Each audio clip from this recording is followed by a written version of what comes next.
Hello, welcome to Tub Talks with Damon. My very special guest today is New York personality, sex educator, expert, and performer, LeNair Xavier. Yes. Welcome back to the tub. Thank you so much for coming back. Oh, thanks for having me. Oh my gosh. So this is so exciting for me because the series has been going on enough that I'm starting to circle back to some of the people who have really had an impact on the series early on. And you are one of the people who helped shape the series and helped me figure out what kind of interviews I want to do. Oh, great. And so thank you for that. Well, and thank you for coming back. Thanks for having me back. Oh, so it is so good to see you again. And I appreciate last time you were here, and there's a link right down below so people can see our first interview, but we talked about some pretty sensitive issues within the gay community about how race plays out in sexual interactions, how racism plays out in day-to-day interactions as well as porn. Yes. And you're very outspoken about that and helped me learn a lot about what the implications are of fetishizing and objectifying Black men. And so I appreciate you opening up my mind, and I know a lot of people watched that interview and were really thinking about the issues. And you've come to me because there's something else on your mind that you want to discuss that I would really like to discuss and hear more about from your point of view. Yes. So you have been talking about and writing about rape culture recently. Rape culture dynamics that exist, that play out in the gay community. And I'd like to hear more about that. Well, I do see a lot of rape culture that happens in the gay community, especially like in between gay porn, nightlife, and even like within racism, there's also these little microaggressions that we don't realize are happening with us, because I've noticed that when I will write about the instances like where I could be like at a party, like even an underwear party or whatever, and someone touches on me that I don't want to be touched by, you know, I've actually overheard people like mock me, you know, because of me writing it out on social media. And I've seen other instances where some people, I could tell by their body language that they don't want to be touched by someone, but they tolerate it anyway. So I'm realizing that this is a real problem, and of course, any problem, no matter what, is not going to get solved if you don't talk about it. So I just felt that I was definitely looking for an avenue on which to, you know, bring this somewhat more to the public, besides just my little blogging instances. So that's why I approached the idea to you, because I wanted to talk to somebody who I knew was not going to necessarily be pandering to the masses or whatever. So I needed someone who I was going to talk to about this and be able to be totally honest and not be censored in what I say. Thank you. I feel really honored that you see me that way and this tub that way. Yes. So that means a lot. So I'd like to hear more about what this looks like, perhaps for you, and perhaps open people's eyes if they're not aware. You're describing a scenario like at an underwear party. So I think most people watching this know what an underwear party is, but for those who don't, for the sake of it, let's talk about what that is. It's a place that often queer, gay, bisexual men will go to, like a party, where people are only in their, or encouraged to be, or required to be only in their underwear or boxers, briefs, whatever they decide to wear. But the whole point is that you are pretty much nearly naked. Yes. So that's the premise of what people enter into. Within that context, what has been problematic is that, what I think I'm hearing you say is that, like, assumption, or perhaps entitlement, that people have access to your body. Yes. Okay, so what that looks like is what? Like if you're dancing, if you're just walking around, what happens? Oh, yeah, I could just be standing there minding my business, just standing there at the bar waiting to get a drink, and someone will like either grope my ass or in some cases actually full on slap my ass. Or when someone is trying to call themselves approaching me, they instead of just making the eye contact in like a normal, you know, socially equipped person would do, they just go straight for the grab, and you know, and nothing else. And sometimes I've been staying. Just to grab your penis. Yeah, sometimes you grab my penis, grab my butt, whatever. Sometimes I have people just like walk straight across me and just grab my crotch as they're walking by. And I mean, I've had some people, like I said, I've overheard people react. I get that's because I've been talking about it long enough that my name, I guess, to circle around about addressing this issue. And some people have acted as if I'm making too big a deal about it. But my feeling is, this is your body, this is yours. And I feel like by them trying to make it so trivial is that, because I know a good number of gay men do come from some degree of sexual abuse in their past. And I feel like, the reason I felt like I need to bring this to the forefront like this is because I feel like by those of us in the community who try to trivialize me speaking out about this, they're helping to continue, the mental trauma that was all that kind of abuse started. Okay, so there's a lot right there. Okay, so there's a few things that really grab me. Your experience right there. Are you saying like at these underwear parties, people recognize you as a speaker, as a writer?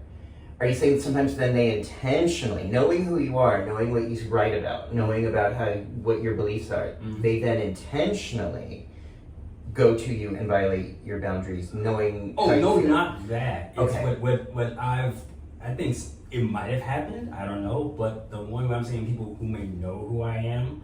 What I've overheard is like when those are the people who I'm saying who mock me for it. Like I've overheard like one conversation where I was in my underwear and I heard these two guys who were like in earshot, just like a yard away from me, talking, and one was asking the other if he was going to, strip down to his underwear. And the other guy was like, what, so someone can touch me, then I can write about it on Facebook? And so when I heard that, I'm like, no one talks about that like I do, so he must know who I am, and he wanted me to hear that. So people recognize you in a social space and then mock you or demean you because of what you write about. Yeah. I always feel about when it comes to the idea of demeaning me is like, it has to be the fact that I feel that I'm being demeaned. And so I guess the thing for me is that I've been at this long enough that, I'm thick-skinned, so it's like, I see your attempt, but you're not successful at it. I love that. So you don't give them the power to demean you. No. But what does it feel like? I mean, I guess for me, I'm thinking that would hurt my feelings. I wouldn't give them the power like you, but that it would probably, on some level, hurt my feelings to hear people mock me like that. It doesn't hurt my feelings. It makes me more feel one part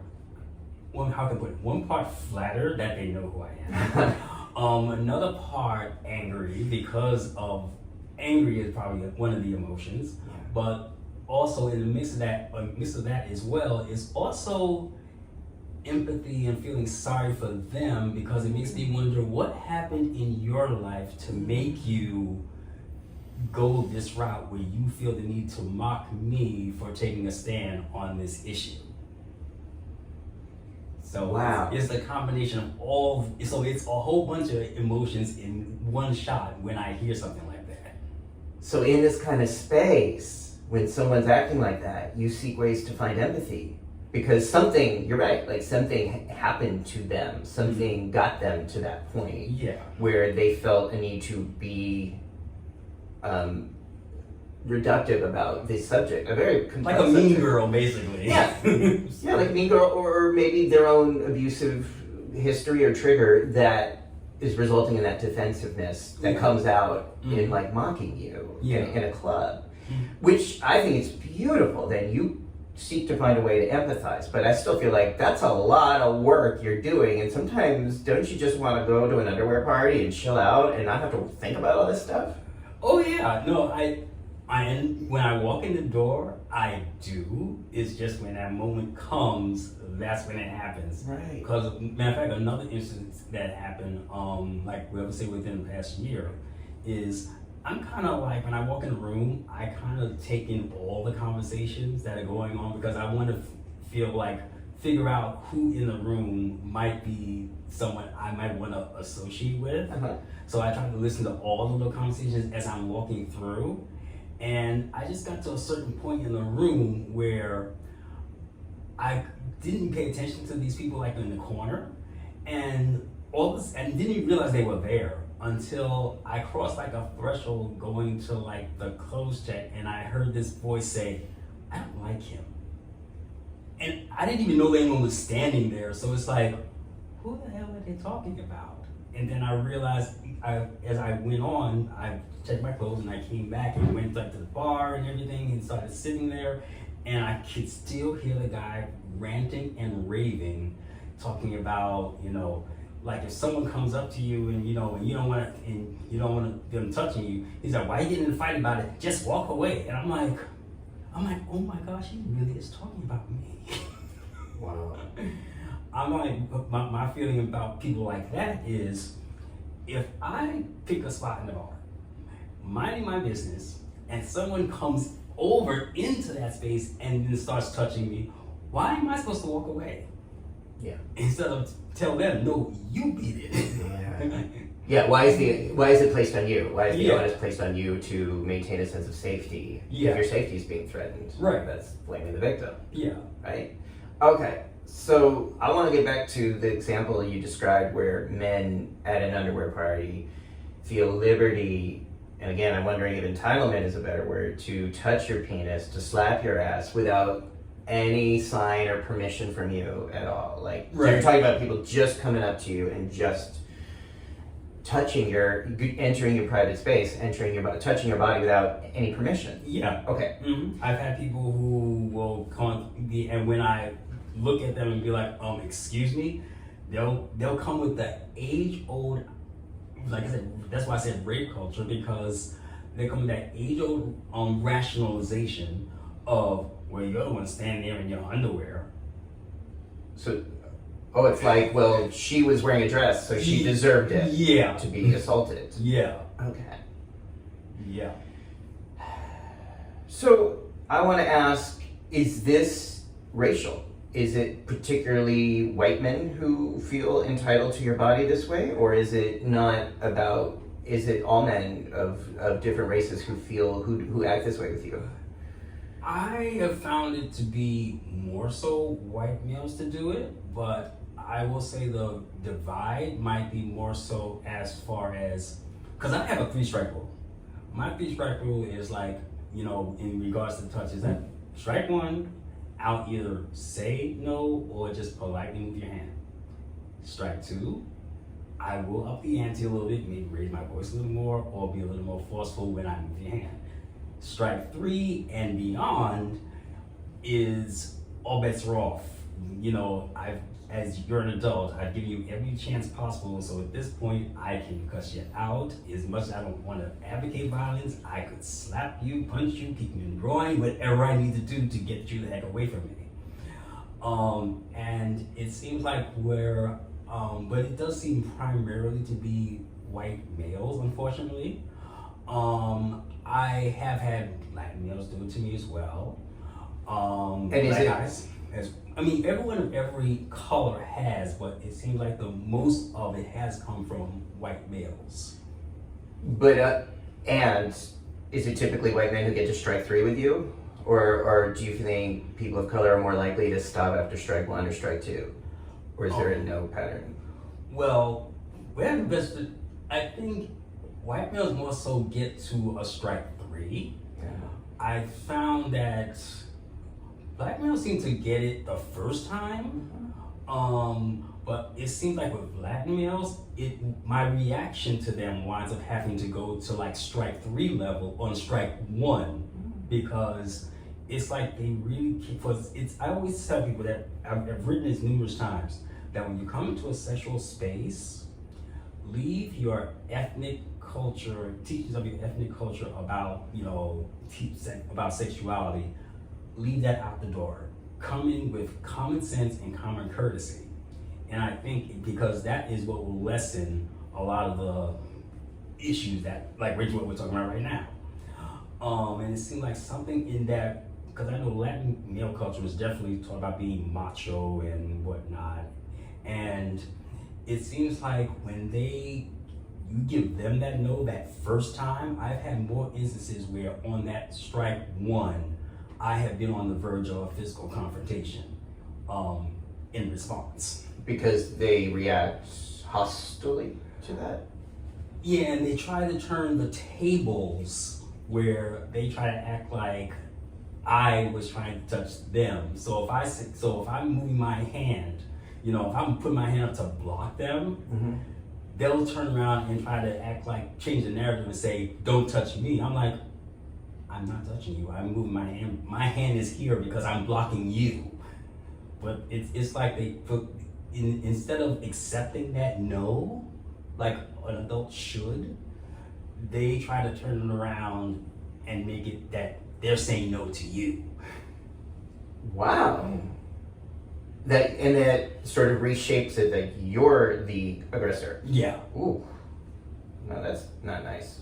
Yeah. Sorry. Yeah. That's kind of like, but that's really sleep. That's really fucking nasty. Yeah. I mean, Because you're standing there trying to have fun, like everybody else, minding your business, ordering a drink, or just being there. Mm-hmm. And then it gets turned a situation where something happens without consent, and you say no, strike one. Mm-hmm. It sounds like you're very reasonable, just like nope. Yeah. It's not like strike three is.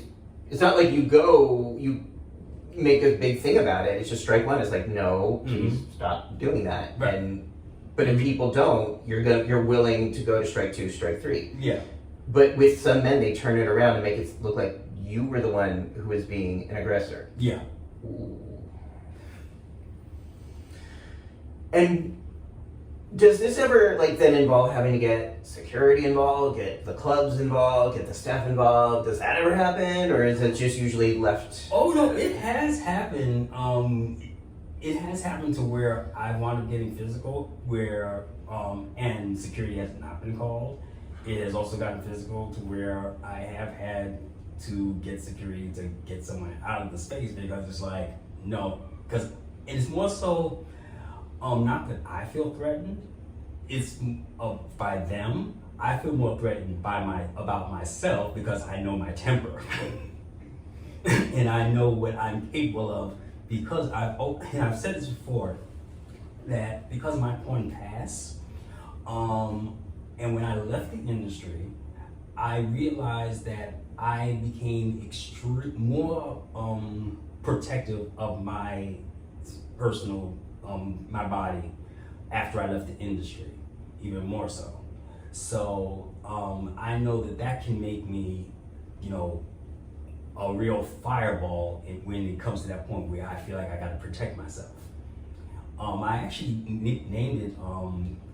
I actually made a term in the Urban Dictionary: porn-induced PTSD. Oh wow! Yeah. Say more.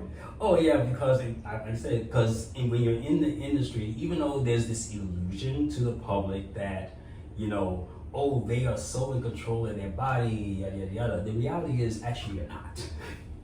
It's more like the studios are telling you, you have to have sex here, you have to abstain from masturbating and whatnot. So it's actually, your body is not your own. So once I decided to leave studio-based porn, I realized that I felt this liberation come over me, and when people would approach me, I became more aggressive in my protection of my body when I left the industry. Okay. And so that's when I realized that. So once I kind of realized, I always do a lot of self-evaluating. Yeah. So with that self-evaluating, that's when I had to think about, when did this start? When was that moment that I got more aggressive in protecting my body? Then I realized it had to be around September of 2009. What's important about that date? that's the date when I announced my retirement from studio-based porn. So in studio-based porn, when you're on a set, even though you've agreed to do this, or maybe I'm assuming too much, that what you're going to do in a film is negotiated ahead of time. If you're going to bottom, if you're going to top, whatever you're doing has been somewhat negotiated. Is that fair? Whether you're on top or bottom, that part has been negotiated. Okay. Sometimes you're, in some situations, you are not told who you're going to be doing a scene with at all. Therefore, it's not negotiated of what positions work for you and all that stuff. All that stuff is sometimes just the director just saying, do this position or do that position or whatever someone else wants you to do. So someone else is determining how your body is being touched, in what position, in what shape. Sometimes, sometimes that does happen, and I think once I left the industry, I felt that freedom. So it's like now don't bother me. It's like, no, this is totally mine now. So do not intrude upon this. Thank you for sharing that insight, and I really respect the way you do think about this. And I think that makes a lot of sense. If you worked in an industry where it seemed like your body, again, like other people had access and entitlement to your body, and how now it's so important not to give that away, right? And for someone not to infringe on that. Yeah. Wow. So we were talking about underwear parties. Mm-hmm.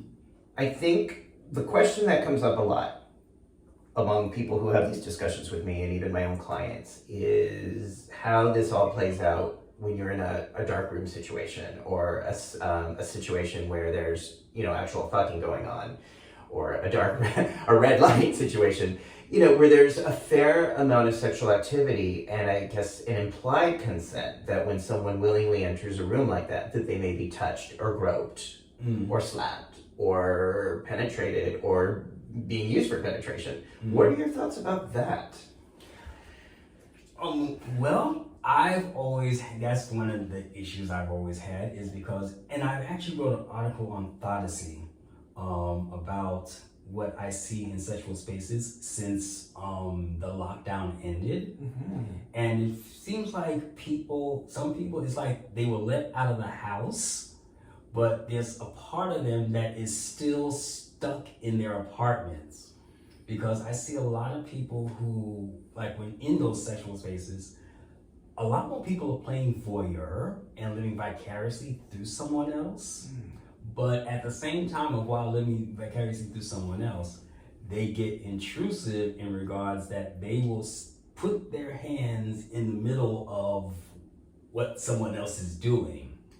So it's like, no, find your own story now. That's what this space is for. So what's problematic there is like people who, if two people are having sex or having an encounter, that the third person may try to intrude or get involved or take part without having any invitation or permission to do so. Yeah, I've had instances where people have, this was happening before the lockdown, but it's happening even more now, where people will I've had the guys will try to put their hand in between where crotch meets a butt, and try to put their hand in the middle of that area while two people are going at it. I'm like, really? It's like literally a cock block.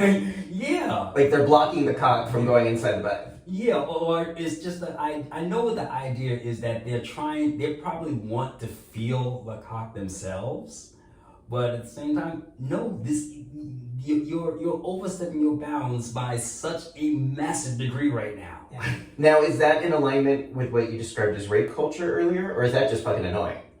It's a combination of both. Okay. Yeah, it's a combination of both, because you have no permission to be in the middle of this. Like, me nor my playmate, on whether I'm topping or bottoming, neither one of us gave you any kind of indicator to come on, join us. No, it's just all of a sudden you're doing your thing, and then all of a sudden there's this extra hand in the middle of it, and like, where the hell did you come from? Wow. Wow. Okay, so let's say somebody's watching this interview and thinking, all right, I want to be able to play openly in spaces, but I don't want to hurt anybody, and I don't want to infringe on anyone's privacy, and I don't want to get to strike one. Or if I get to strike one, I want to make sure I don't get to strike two. What would you suggest? I just had this conversation with somebody because of a guy who's visiting here from France, who I've played with before.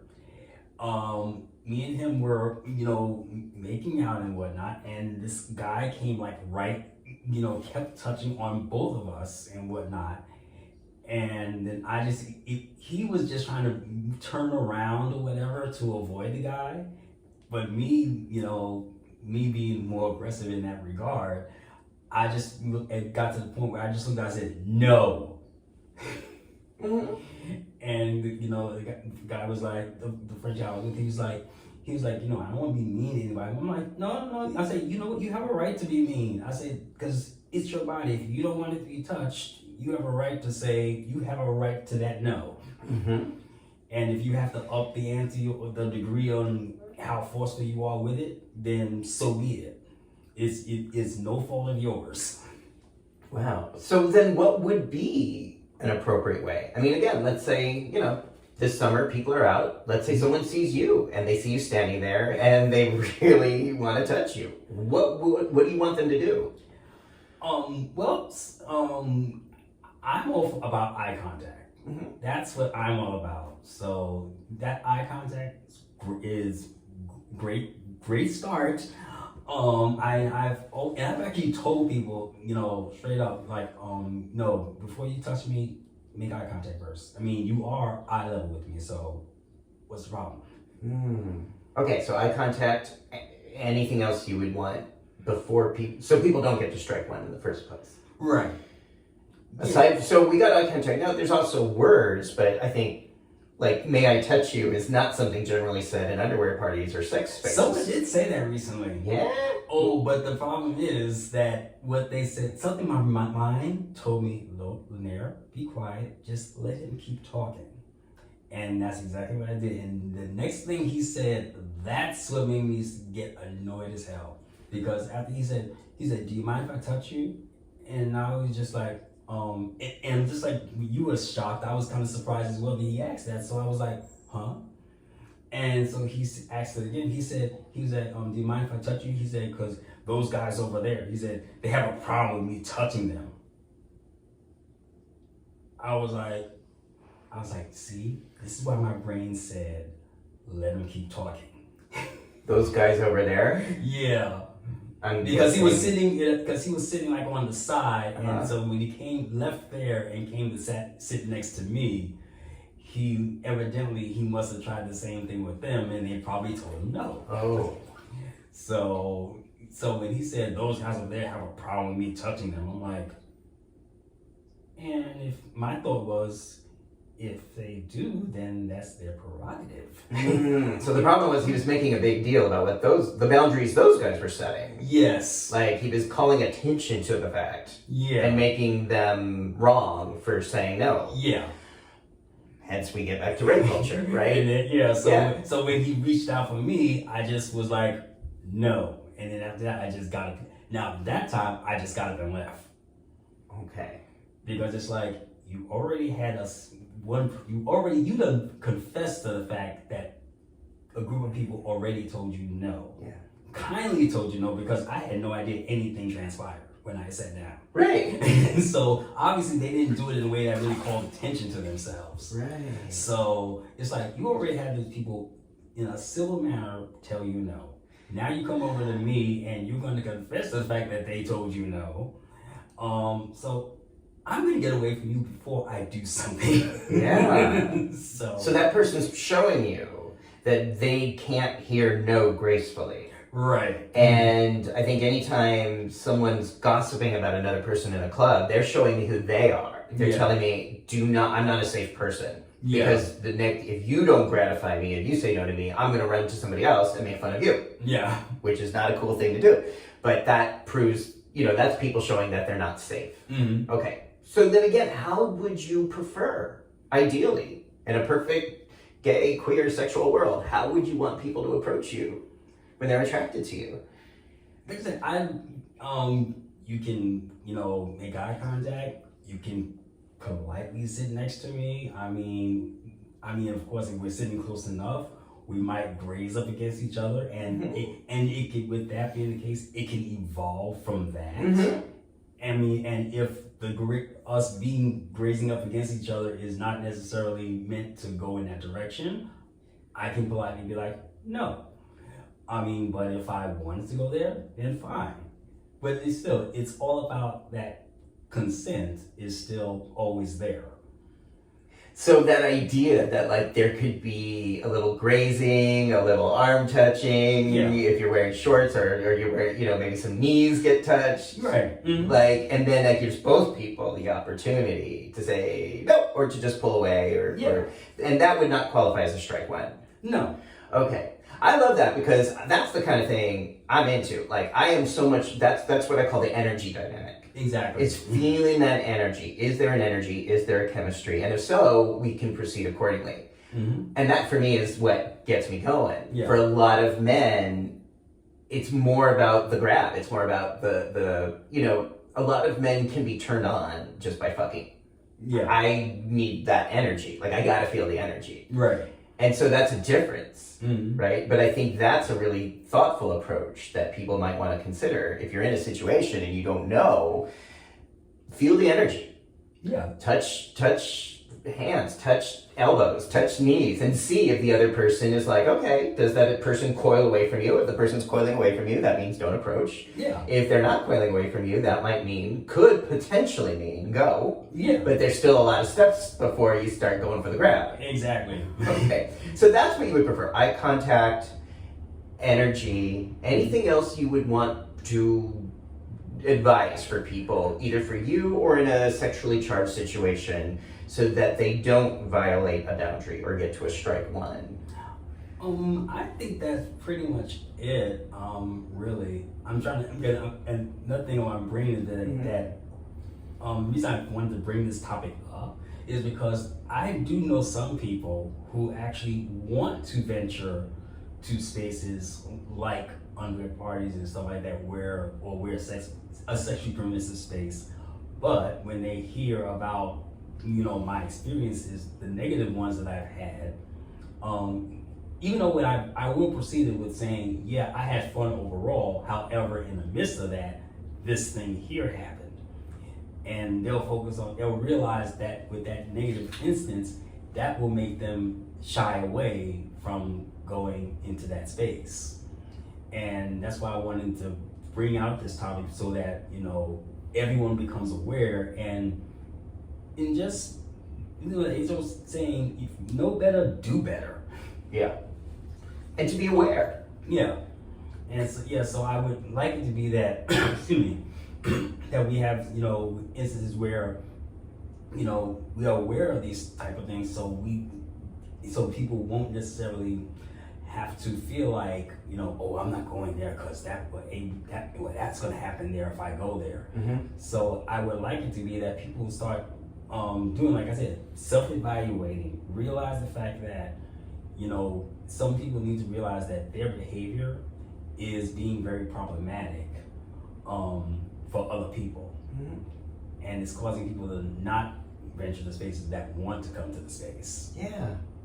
So, I guess when we were preparing for this interview, where I was thinking about my experience at underwear parties or sexually charged spaces, and I was trying to think like, okay, have I had this kind of experience? And I really haven't, or with rare exception, have I ever had like maybe to a strike two. And I wondered why. Like, is it because, I don't know, is it my mindset? Is it because I'm white? Is it like, why is it that I don't necessarily have that experience? Or perhaps that's what I was asking. Perhaps because I'm white, men don't feel that kind of entitlement that they can just grab me or slap me or do whatever they want with my body without my permission. I don't know. I wonder. That could be it. It also might be body type, size-wise. Because, I mean, I'm only 5'6" and weigh like less than 160. So, you put that into the mix. So some people, you know, I'm thought of as less than, I guess you could say, because in some of their minds, I'm like a bottom when they look at me. And you know, in gay culture, there is still a lot of that power dynamic in regards to if you're perceived as a bottom, you know, you can easily be overpowered. So when being 5'6" also lends itself to the rape power dynamic, where one can overpower you and has entitlement to do that without, to again touch you or slap you or grope you without your permission. Never really thought about that.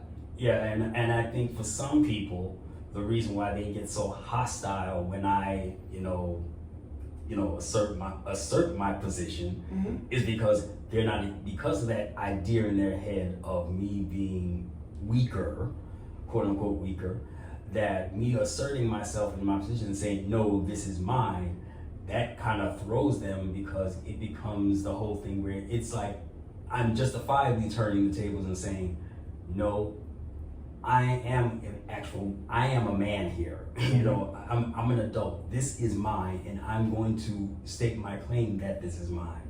Even though you want to try to act like you're the man here. No, I am. You're the one B, because you can't accept that. Yeah. Okay. So that's really interesting. That entitlement, those assumptions, and how it would be easy if people just listen to you, listen to your words, or pay attention to your body language. It's unlikely they're going to get to a strike 2 or a strike 3 with you if they're just basically courteous and paying attention to what you're expressing verbally, or if you move away when they try to touch you. Right. But definitely, it is not wise and not really healthy for people to act under the assumptions that it is okay to simply grab you or grope you or slap you without having any communication or energy exchange with you at all. That is just inappropriate. I was also trying to think about ways that I may have done that to people. Because I'm thinking like, okay, so have I ever had anyone react badly or react like angrily to me touching them? I've definitely had people pull away. I've definitely had people like turn around or pull away or walk away. Yeah. And that to me is sort of like, okay, so that was I tried. I want to think that if someone said no or expressed no or non-verbally communicated, get the fuck away from me. Yeah. That I heard that. But I definitely, as a result of this conversation, I'm going to be doubly aware of that, especially when I'm in near naked situations. But I don't remember anyone actually angrily expressing a strike 3 reaction to me. And I hope that's true. You know, I've been queer for 33 years, so I really hope that's true. But I definitely do want to be aware of that. Yeah.